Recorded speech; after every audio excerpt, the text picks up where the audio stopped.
Dyondzo i xitlhangu xa vutomi. Nkarhi wo sungula dyondzo hi laha ndzi nga sungula kona ku famba. Ndzi kandziya kambirhi ndzi rheta ndzi wa. Kambe ku wa ka mina swi ndzi nyikile dyondzo yo tiyisela. Hi mina loyi namuntlha nona wo rhandza dyondzo no yingisela. Eka n'wina ndzi ri pfulani tindleve mi yingisela.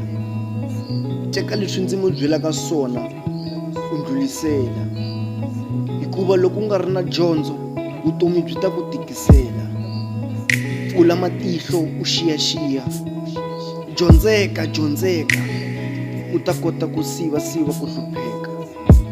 Eka timinete na tiawara ta siku u nga pfumeli ti hundza u nga chumbanga nchumu. Miehleketo ya wena a yi dyi vuswa. Yi dya dyondzo leswaku na wena u ta kota ku tlhariha mundzuku. Aka vumundzuku bya wena hi ku kuma dyondzo, hikuva dyondzo i xitlhangu xa vutomi.